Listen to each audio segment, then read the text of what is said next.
In this video, I will talk about whether EcoATM take locked iPhones or not.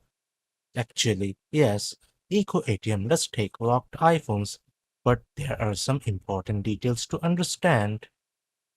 EcoATM may accept passcode-locked iPhones, but the price offered will be much lower.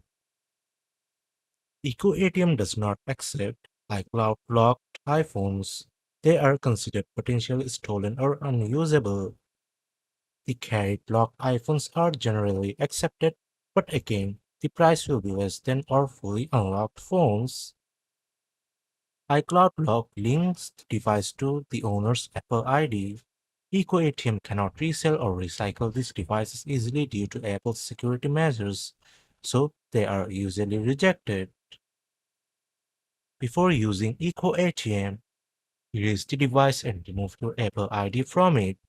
Turn off Find My iPhone. Make sure the phone is not blacklisted or reported as stolen. So, now you know that EcoATM takes locked iPhones. You have to follow just some procedures.